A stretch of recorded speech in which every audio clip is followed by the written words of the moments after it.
Good afternoon. Welcome to our last event for this quarter. We saved the best for last. Our next quarter's programs will be available very soon. We are working on developing the final list. If you are not on our mailing list, you can sign up and we will add you to the mailing list and we'll send you announcements. It is truly my pleasure to say a few words about our speaker tonight because he is a remarkable scholar and one of my favorite in the field of Iranian studies. And the reason he is remarkable is because universities generally talk about doing multidisciplinary work. They talk the talk, but they never walk the walk.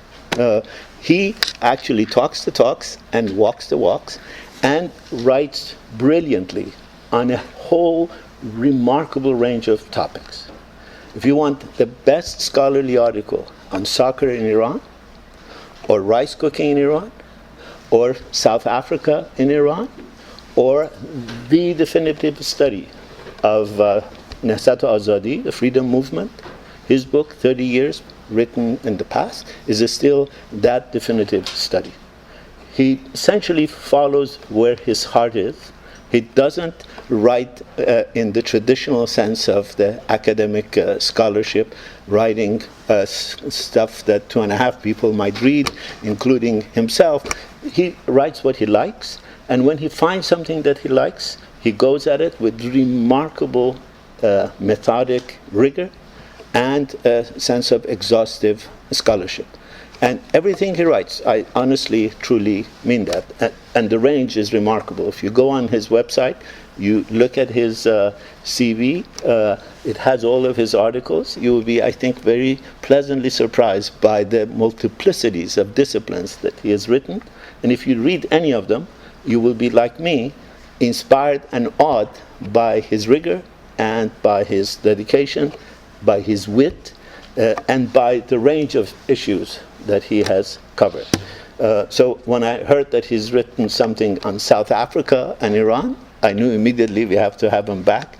We generally try to get him out here once every 2 years at least to have a wonderful new avenue to a different way of doing Iranian scholarship.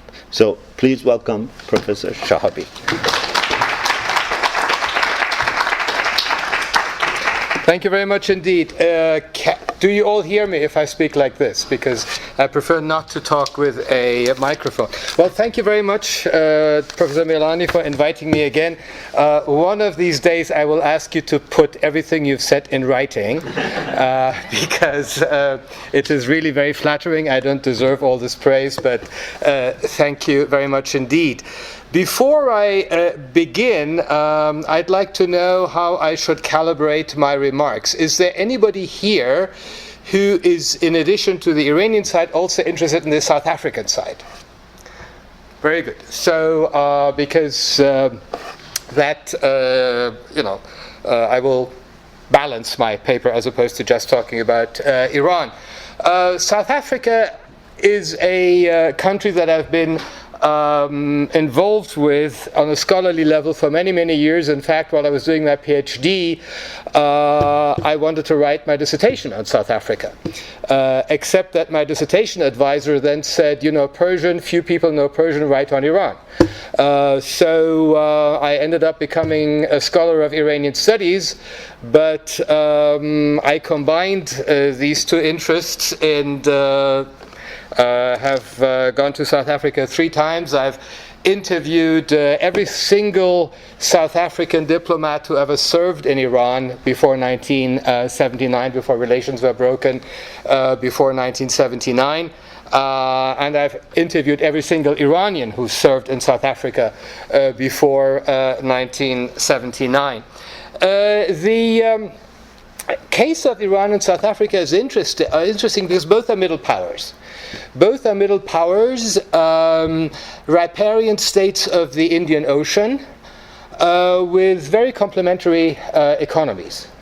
in the sense that while the subsoil of South Africa has many mineral resources, oil isn't one of them. And that's why oil has been a very important trading product between Iran and South Africa. So if we want to look at the relationship between South Africa and Iran from its formation in the 1970s up to the present, I think three periods can be distinguished. The first period is when the two countries are in sync.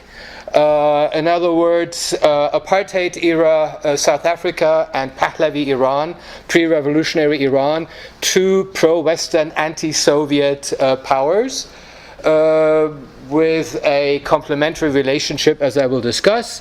Then we get the Iranian Revolution, which has a certain impact on South Africa in more than one way, where relations are reduced, but not to naught. And then again after 1994, democratization in South Africa, when the two countries are again in sync, because the ANC pursues a third worldist policy and was very much financially supported by the Islamic Republic in the 1980s up to 1992. So after between 1994 and the present, we again get a kind of meeting of the minds, and this was, of course, became visible again in April 2016 when President Zuma went to Iran accompanied by 180 South African businessmen. So let me talk a little bit about the emotional background from an Iranian point of view of this relationship. It all goes back to the exile of Reza Shah in South Africa. In 1941, as you all know, the British and the Soviets occupy Iran. The ruler of the country, Reza Shah, is persuaded to abdicate, and he is taken aboard a British ship. He thinks he's being taken to Argentina, but on the ship he is informed that he is going to the island of Mauritius. So he ends up in Mauritius, and after a few months he goes to South Africa. And the official story of this move is that he couldn't stand the weather, that Mauritius was hot and damp. He was of frail health, and that's why he goes to Johannesburg, which has a continental climate very much like Tehran's. While I was doing my research in South Africa, however, I was told by some foreign ministry officials that there was a second reason, which is that the British feared that Japan might one day conquer the island of Mauritius and set up a nationalist Iranian government under the leadership of Reza Shah, and to prevent that, they took him to South Africa. So these are the two reasons usually given. He spends a few weeks in Durban, and then goes to Johannesburg at the invitation of Prime Minister Jan Smuts. And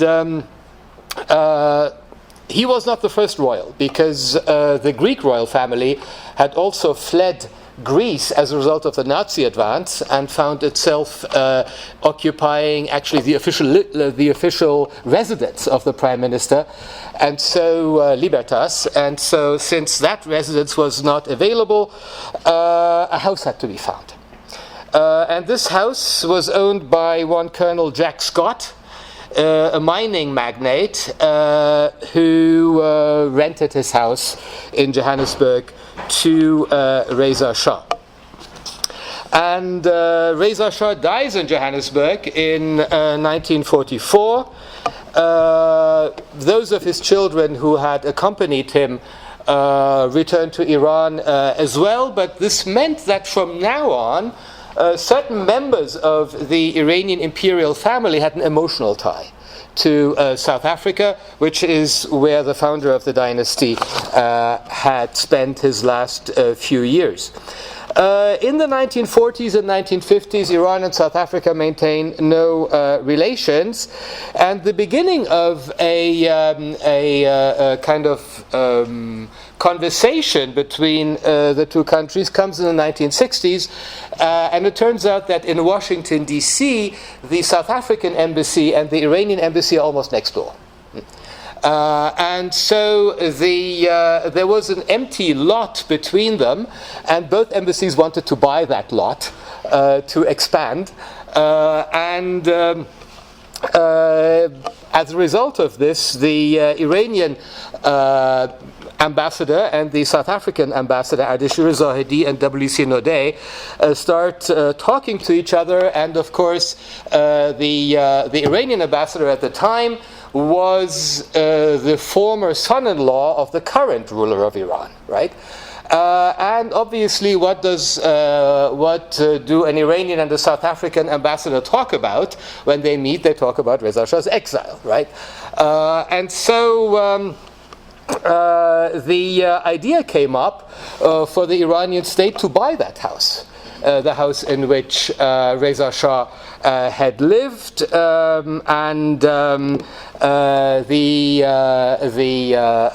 inspiration may have come from the fact that the South African government had bought a villa in Switzerland in which Ohm Kruger had spent his last few years. And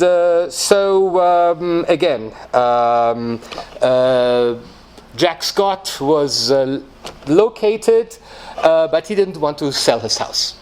He didn't want to sell his house. Officially, he said that he was attached to the house because his wife had died there. But the real reason was that there had been a very damning report about apartheid at the United Nations.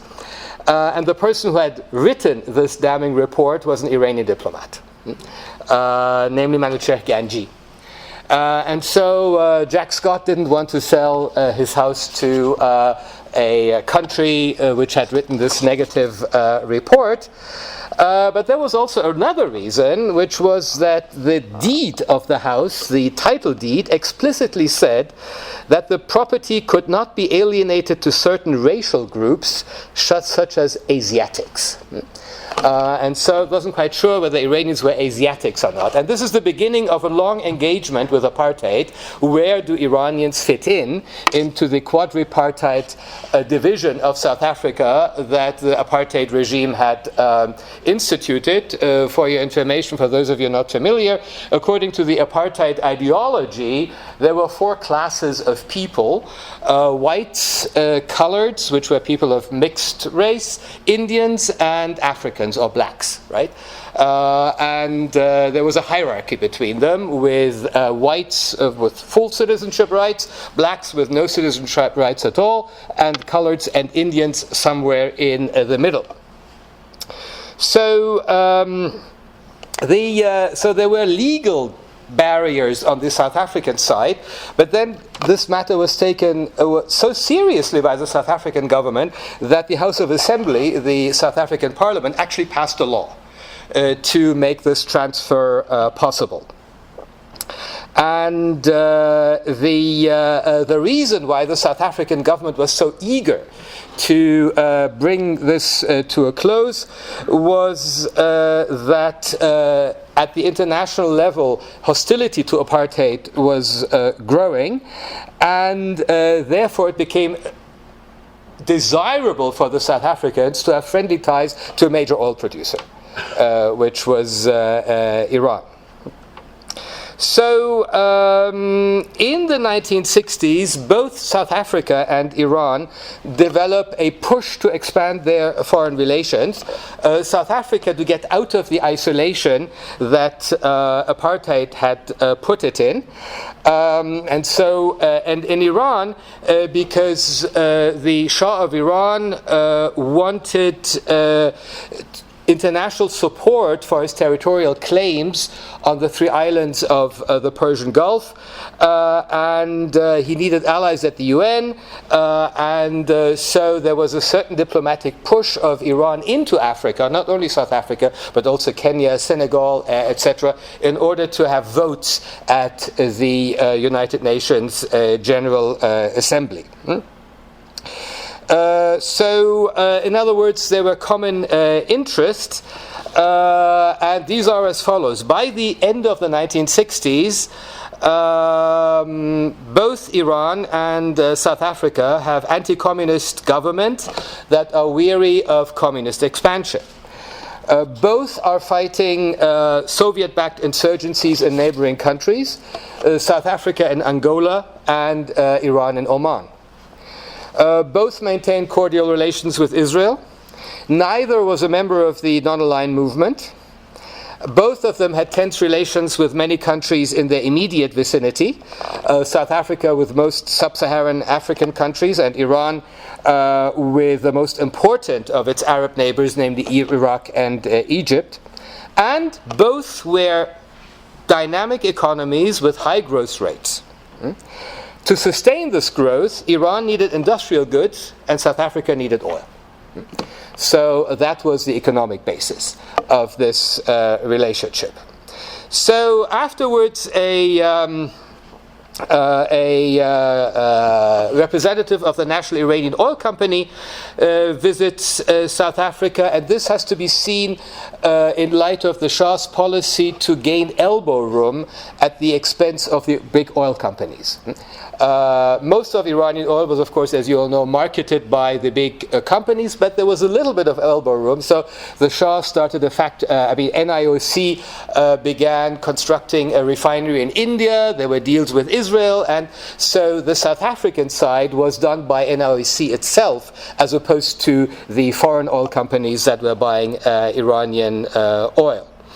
So at this point, we get a spy story, in the sense that a Soviet spy traveling on a Canadian passport was unmasked by South African security. And when they looked into his papers, they found lots of connections with Iran. With contacts with people in Iran. So South African security makes these documents available to SAVAK, to the Iranian security organization, which immediately searches the house of all these contacts, but they were all gone. So nothing transpired, but the Iranian authorities appreciated the fact that the South African state had made these documents available. So at this point, the issue of diplomatic relations came up, and given the world public opinion against apartheid, the Iranian government was not willing to have formal ambassadorial relations. So they sent a delegation to South Africa to look, what can we do? And they hit upon a formula which had been pioneered by the Japanese. And this formula meant that a senior diplomat was accredited as ambassador to Lesotho and Swaziland, but resided as consul general in Johannesburg. So the consul general in Johannesburg, therefore, was in reality an ambassador, but accredited only to Lesotho and to Swaziland, right? And the same was true for South Africa. South Africa sent a consul general to Tehran. And these relations were established, but the Iranian government always said very clearly that they did not support apartheid, and this, led to some low-level friction, as we will see. There were very few. The Iranian embassy or the Iranian consular officials were the only Muslim officials in South Africa. The Lebanese consulate had been closed a few years earlier. And so basically the Iranian consulate also established relations with South Africa's small but rather affluent and influential Muslim community. The Iranian Consul General was once invited to attend an Eid celebration in Johannesburg. Empress Farah, the wife of the country's ruler, donated 15,000 rand to the establishment of a Muslim community center in Johannesburg, and so on.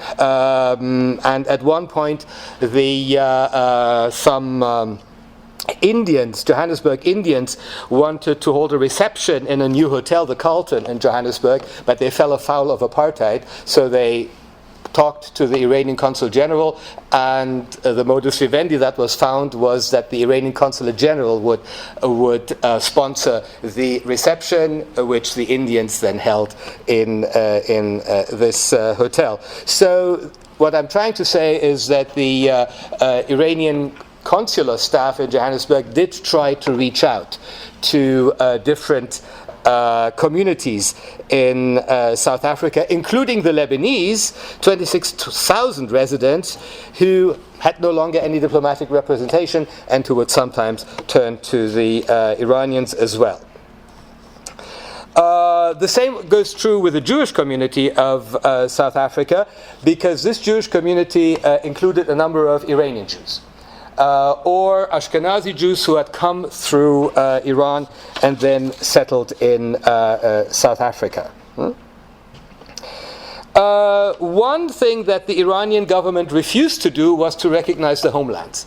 As some of you may know, as part of the apartheid policy, nominal independence had been given to some stripes of some little pieces of territory where the Africans were supposed to enjoy independence, like Transkei, Ciskei, and so on.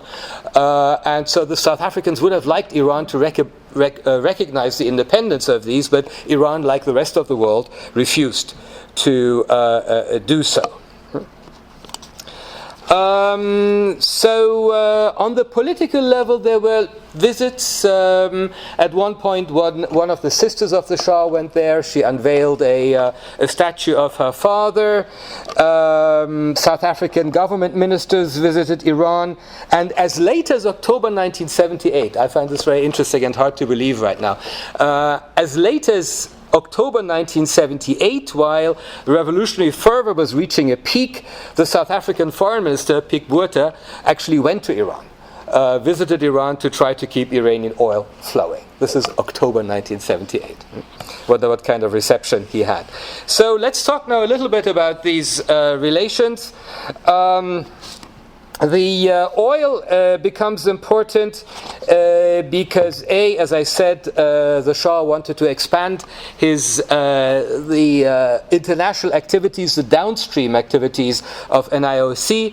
So a factory a refinery is built, Natref, near Sasolburg, and all the oil. I mean, the refinery was calibrated to process Iranian oil. Now, the building of this factory is quite interesting, and for this I have to go back to where Iranians fit into the apartheid scheme. One piece of information that you very often see in books and the press is that Iranians were considered honorary whites. This is repeated over and over again. This is actually not true, and it is mentioned by extrapolation from the Japanese case. Because originally Japanese and Chinese were considered colored. The Chinese were considered colored up to the end, but at one point, I think a Japanese consular official is not picked up by a bus. So the Japanese government protests, and the South African government says, okay, from now on the Japanese are honorary whites. Japanese are white, Chinese are not. But the Iranian case is different because in the 1950s, an Iranian engineer in London had married a South African and moved to South Africa, Nasrullah Elahi. At that point, it was decided, because the woman he married, who is actually now a famous painter in South Africa, Alice Elahi, a famous landscape painter, she was the daughter of a politician in South Africa. So the decision is made to officially make Iranians whites.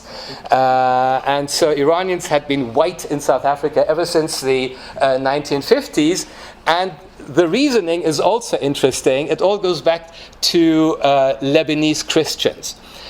Because in the 19th century, a number of Christians from Lebanon and Syria had emigrated to South Africa.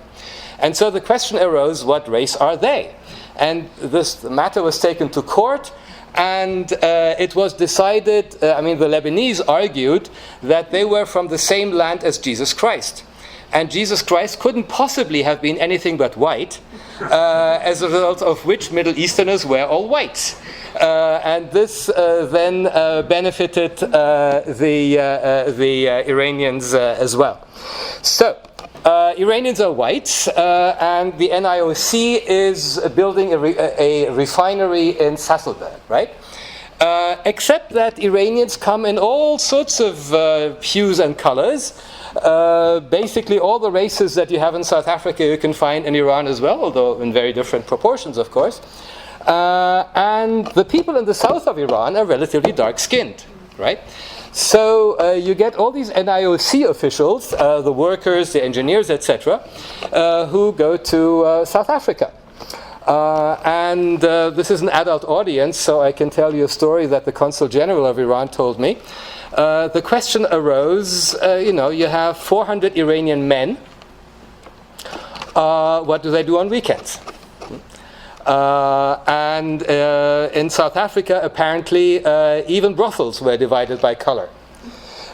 So the white brothels wouldn't let them in because they had dark skin color, nor could they go to the colored brothels. So the Iranian Consul General actually rented buses to ship these people to Swaziland. And they would spend the weekend in Swaziland to have a good time. And then they would come back to Sasolburg for their to do their work. So, in other words, oil ties develop, and in 1973, the Arab countries, the Arab OPEC countries, extend the embargo against Israel to South Africa. And this again was an international deal.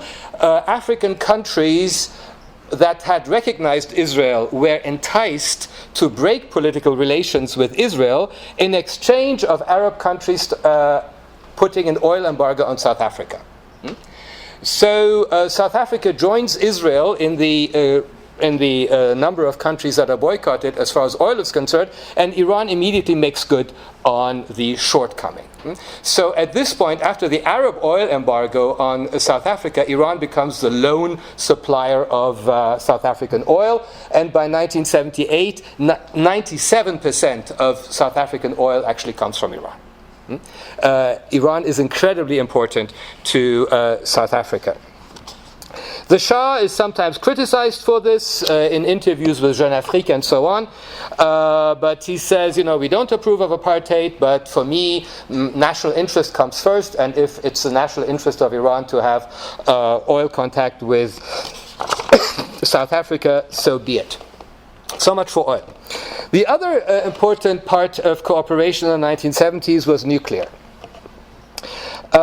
Because in 1967, the head of the South African Atomic Energy Board had declared that South Africa is willing to assist 8 African and Middle Eastern countries in many aspects of nuclear technology.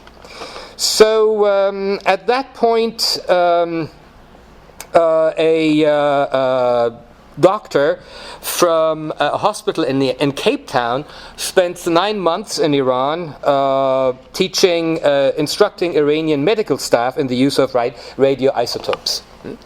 And this is the beginning of a fruitful relationship. In 1974, the two countries agree officially to cooperate in the nuclear field.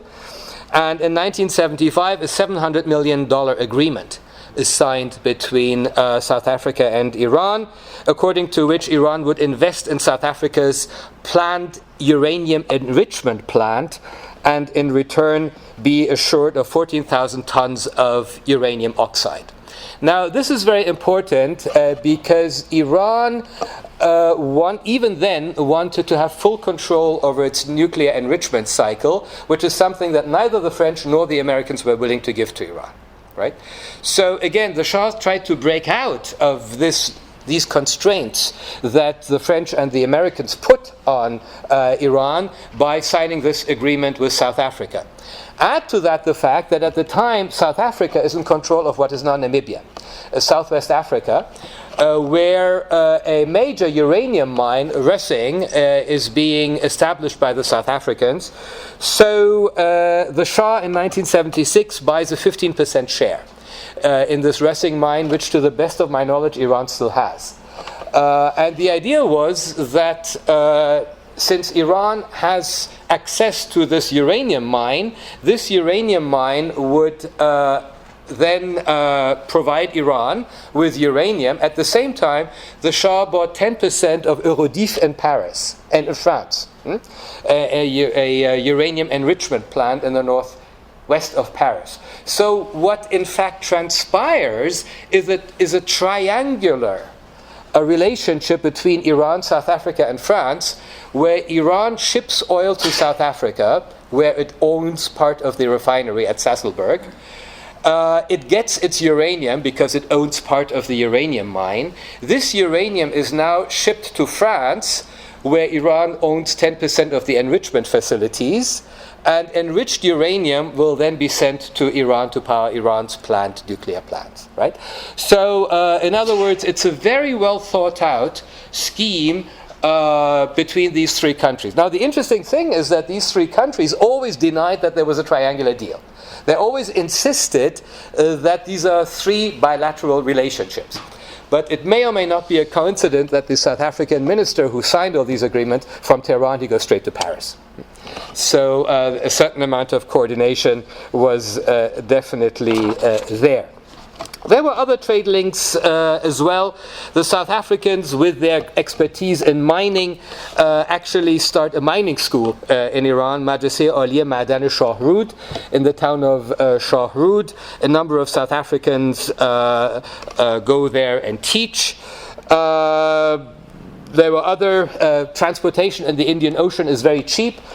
So South Africa exported iron ore, steel, asbestos, wallpaper, etc. To Iran, and Iran exported household appliances, marble, pistachios, as always, detergent, carpets, shoes, dates, etc. to South Africa. Most importantly was cement. Iran, of course, in the 1970s is going through a construction boom. Right? Things are being built everywhere. There's not enough cement around. So in 1974, Iran buys 6% of South Africa's total cement production and 25% of all of South African steel exports. And this, in fact, slows down the South African economy.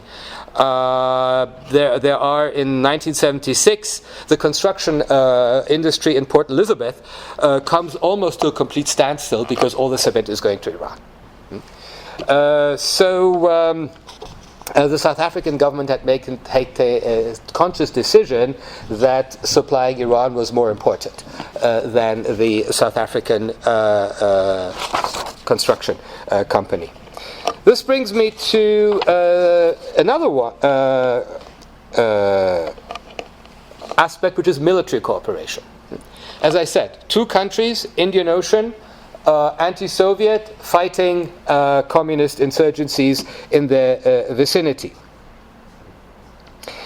And this has to be seen in light of the British retreat from east of Suez, because the Shah tried to fill the void left by the departure of British troops. He didn't want any Western troops in the Indian Ocean, any Western military presence, but he was an ally of the West, so he said, we'll do it ourselves. We don't need Americans and British here. We'll do it ourselves. And, America agreed with that. The trouble was that the Soviet had bases in Iraq, Aden, and South Yemen, and Somalia, right? So here again, the South Africans and the Iranians start cooperating. There's a base in South Africa, Simonstown, and facilities are made available to Iranian ships to dock there, to be repaired, etc., etc. There is a permanent mission of the Iranian Admiralty in Simonstown, and one interesting thing is that these are, in the early 1970s, the Suez Canal is still closed, so Soviet ships leaving the Baltic and taking weapons to Vietnam have to go around the Cape. And South African airplanes take pictures of these Soviet ships. Now, some of these ships then go northeast to Vietnam, but some of these ships go due north to Iraq. And the South Africans make these pictures available to the Shah. And so every time the Shah meets the Soviet ambassador, he can say, very interesting, you've shipped another 100 tanks to Iraq. And the Soviet ambassador never knows how the Shah knows that. It's South African airplanes that are taking these pictures as the ships are rounding the Cape. So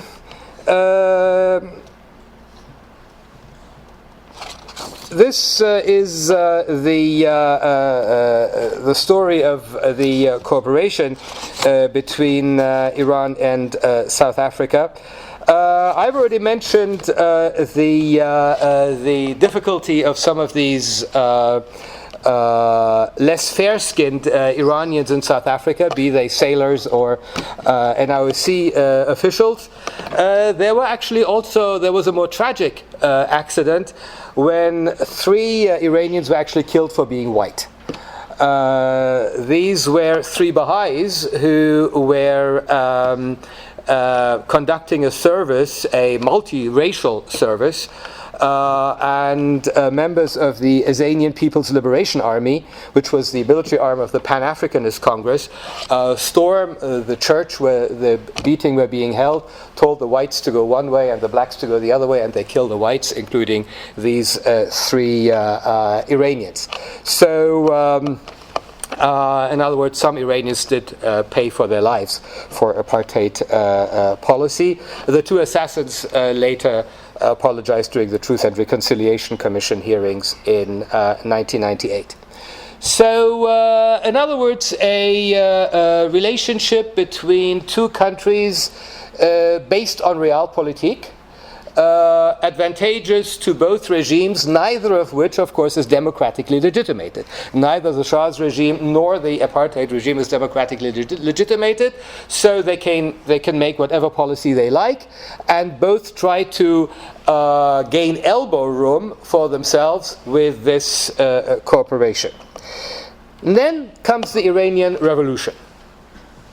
And, of course, the revolutionaries, be they Islamists or leftists, are very much opposed to apartheid, and the state-to-state relations suffer. In early 1979, the South African staff leaves Iran, and all the sort of the day-to-day functioning of the consulate is left in the hands of a local employee. He was a student of economics, and his name is Iraj Abedian, and he wraps up things. One of the stories he told me when I met him was that, of course, the South African consulate in Tehran, as you might imagine, had a wonderful wine cellar. And he had to get rid of all of these bottles of wine, and he gave them to all his friends, who were very happy because, at this point, prohibition is gaining ground in Tehran. With his contacts, because Iraj Obadian was a Baha'i who could then not study in Iran anymore because Baha'is were not allowed to attend university, so he goes to South Africa and of course becomes one of the most prominent economists in South Africa right now. He was the chief economist of Standard Bank, and if you go to South Africa, his name is everywhere in the press and so on. He's probably the most successful Iranian immigrant to South Africa. The biggest impact on South Africa was, of course, oil. The question was, would oil still flow? The Iranian government officially let it be known that there would be no oil, but in fact there was. Oil kept flowing because much of Iranian oil was actually not marketed by the Iranian government, but marketed by other companies, and those sent oil to Iran. And part of this oil deal involved arms, because by the 1980s, both South Africa and Iran are under an arms embargo. Iran is under an arms embargo because of the hostage crisis, South Africa because of apartheid, but South Africa, having more experience, has put in place a very efficient embargo-busting infrastructure. And they make this embargo-busting infrastructure available to Iran. And so South Africa becomes a conduit for arms sales to Iran, which is at war with Iraq. And so secret deals are signed whereby Iran still supplies South Africa with oil and gets arms from South Africa, including arms from Israel. Arms from all sorts of countries are brought to South Africa, the papers are changed, ship from one ship to another, and that goes to Iraq. Of course, what the Iranians didn't know was that South Africa was doing exactly the same with Iraq. Iraq was also being supplied with arms in exchange for oil. So, in other words, the anti-apartheid policies of the Islamic Republic did not have a major effect on oil supplies. The biggest effect that the Iranian Revolution had on South Africa was on the political behavior of South Africa's Muslims. As I said, about 2% of South Africa are Muslims. Most of them, in Cape Town, they are qualified as coloreds, in Durban as Indians. And the religious leadership of the Muslims in South Africa had, until the 1960s, been rather conservative. In other words, there was an unspoken agreement with the government that if you leave us alone, if you leave us free to practice our religion, we will not be too much involved in the anti-apartheid struggle. There were a few individual Muslims in the ANC, in leadership positions even, but on the whole, the ulama were quite conservative. This begins to change when the writings of Ali Shariati are made available in South Africa. Ali Shariati's writings were being translated into English in Texas. Because Ibrahim Yazdi was in Texas, etc. Now, Ibrahim Yazdi meets a number of South African Muslims from Durban, and these South African Muslims, whom I all interviewed, carry the ideas of Ali Shariati in terms of, and the English translations of his work, to South Africa, where they avidly read, where these works are avidly read by young Muslims who are unhappy with the older generation's accommodation with apartheid. Right? So there's a generational split, and this becomes particularly evident in the aftermath of the 1976 Soweto riots.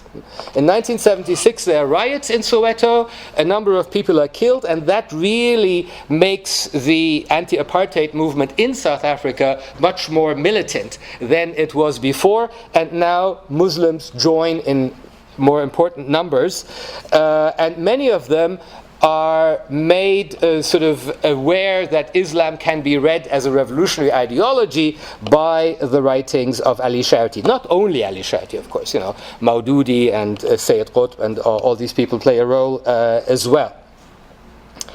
And by 1985, the prominence of Ali Shariati's thought among young Muslims is such that even the Afrikaans language press has articles about him, which is of course not a coincidence because the Muslims of the Cape speak mostly Afrikaans.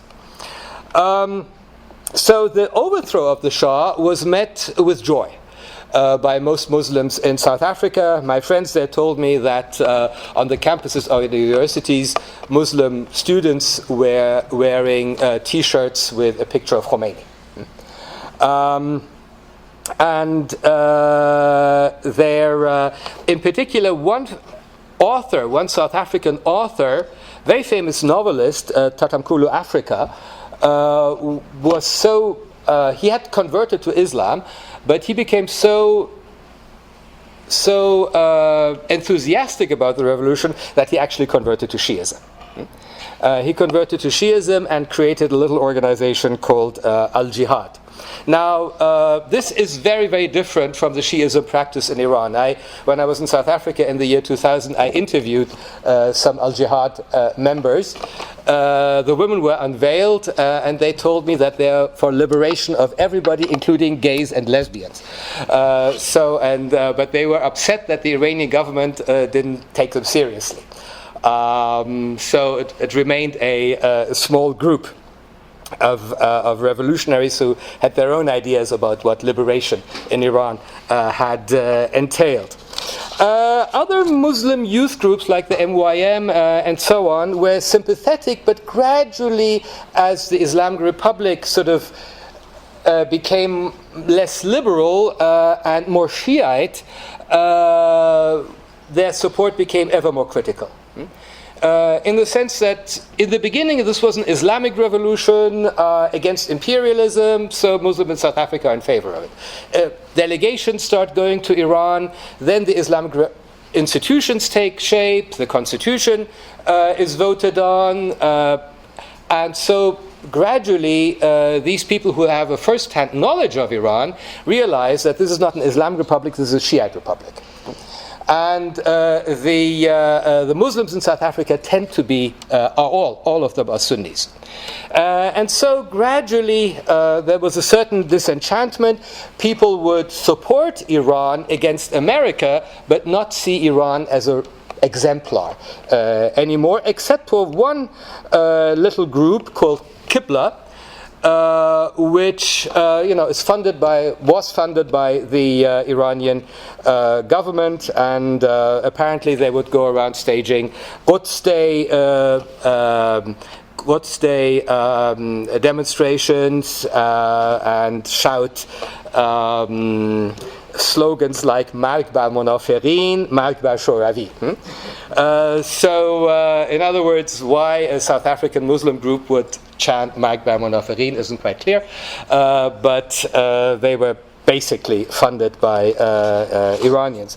Later on, of course, as the Iran-Iraq war progresses, Arab money comes in as well, and deepens the gap between mainstream Muslim groups in South Africa and the Islamic Republic of Iran. The final relationship is that between Iran and the ANC. Early on, sort of 1978, 79, 1980, the Iranian government probably had a greater affinity with the Pan-African Congress, the PAC, which was more radical, more militant than the African National Congress. But the trouble with the PAC from Iran's point of view was that they also had close relations with Iraq.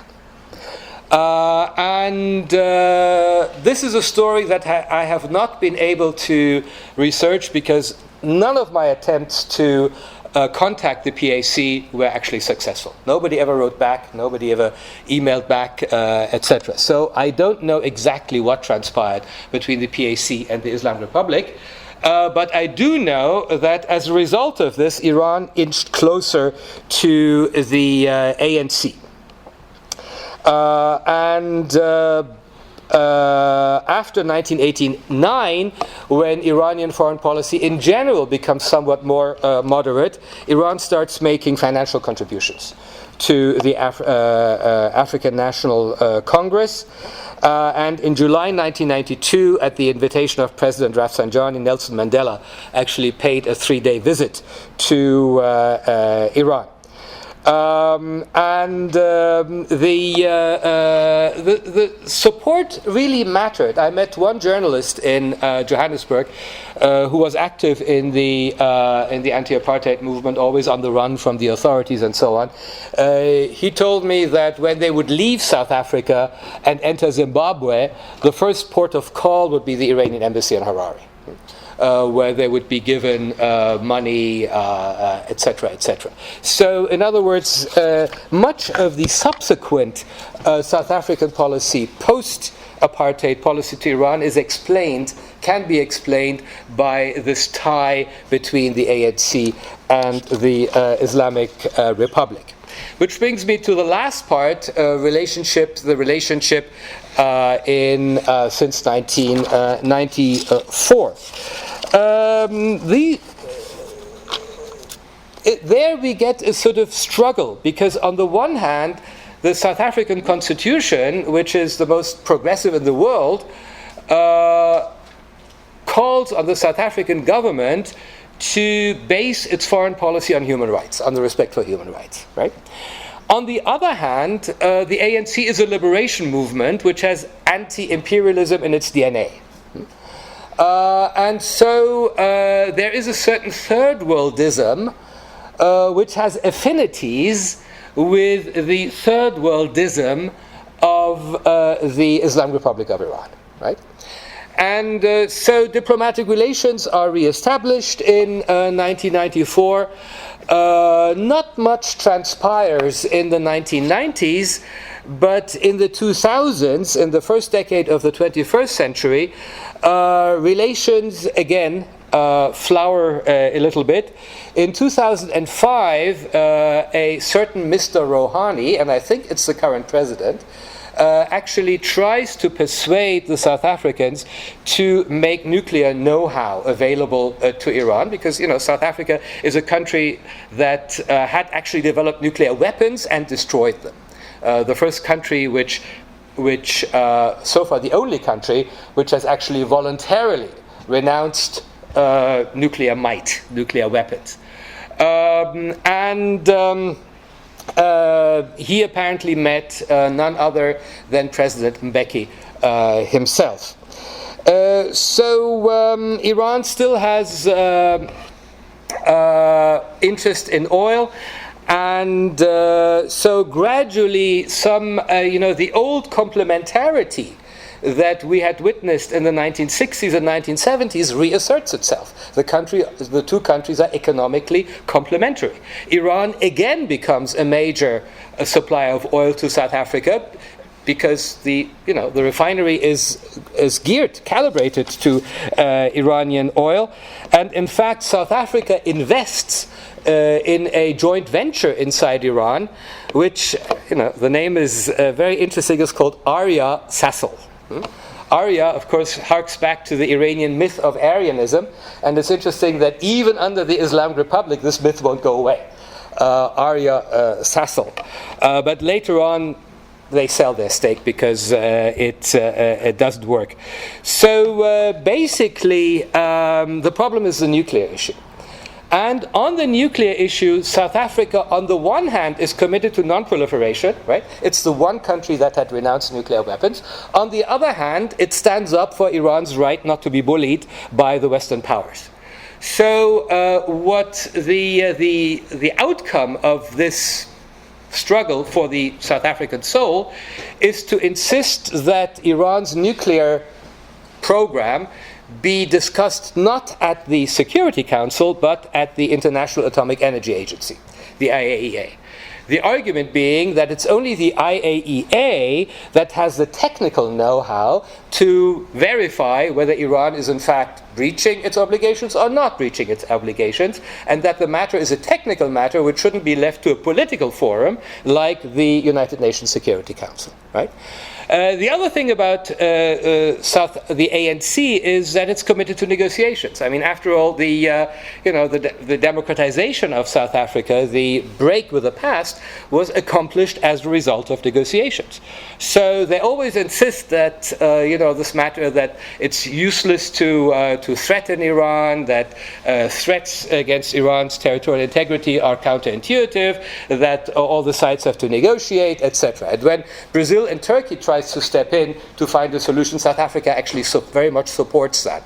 So the South African votes at the Security Council go sometimes this way, sometimes the other way, but most of the time the West prevails on South Africa to vote the sanctions. So most of the sanctions at the Security Council are voted with South Africa's voice on those occasions that South Africa is actually a member of the United Nations Security Council, eliciting some friendly complaints by the Iranian government.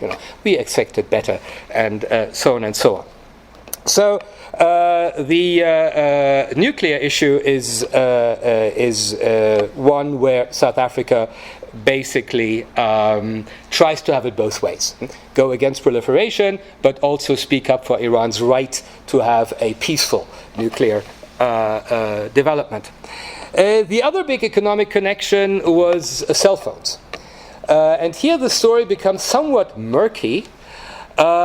Because at one point the South African cell phone company MTN, which was then actually either owned or led by none other than Cyril Ramaphosa, the current deputy president, gets a license to start operating in Iran, a 49% share in a cell phone company. And it's 1/4 of the profits of MTN, the South African cell phone company, are actually generated in Iran. Where the murky side comes in is that this contract had been originally given to a Turkish company called Turkcell. Turkcell, and then suddenly the Iranian government withdraws its license and gives the license to the South African company. The Turks have been suing ever since. Turkcell has been suing ever since, but it's not clear whom they can sue and in what country they could sue. But the action is going on. Moreover, it seems that some bribery was also involved, because soon thereafter the South African ambassador to Iran was relieved of his positions inside the South African Foreign Ministry. So many people suspect that there was some bribery involved to punish the Turks and establish friendly relations with South Africa.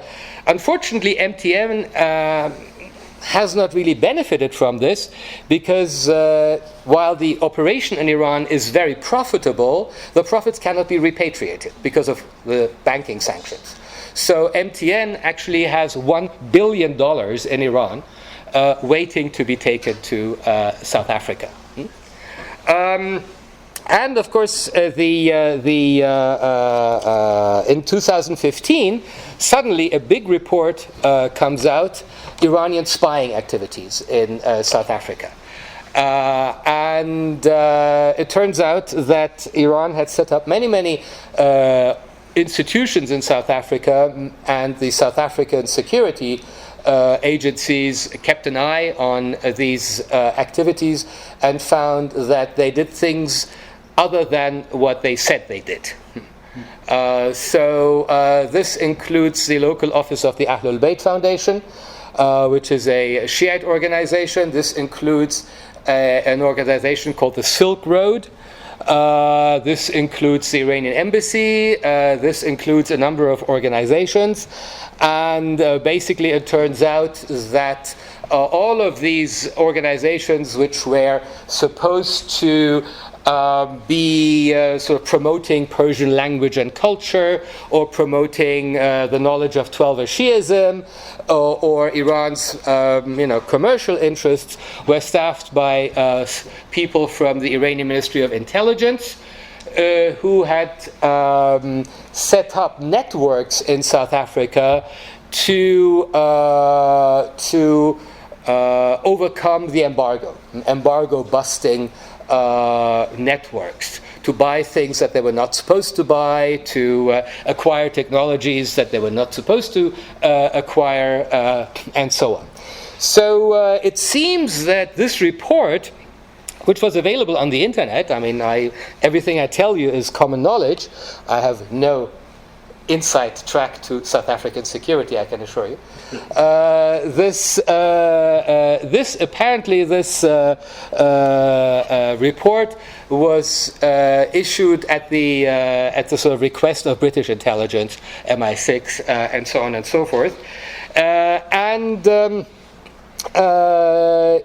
I have other evidence corroborating the presence of lots of Iranian Ministry of Intelligence officials in South Africa. Some of them, having as front carpet dealerships and that sort of thing. Some Iranians in South Africa have told this to me too. Nonetheless, the fact remains that the South African ANC government is still committed to having friendly relations with Iran. And so this report has been taken down from the internet. Fortunately, I had saved it, but it's no longer on the South African government website. You can find it on the Al Jazeera website, but not on the South African government website. And, of course, inside South Africa, there are other voices now which criticize the government for being too close to Iran. And those are voices that I think are sponsored by some African countries. Because, of course, the biggest rival for South Africa in Africa is Nigeria. And the Nigerian government is facing a growing Shiite movement, which is disrupting the unity of Muslims in Nigeria. There's, of course, Egypt is a member of the African Union. Sudan is a member of the African Union. And Saudi diplomacy has managed to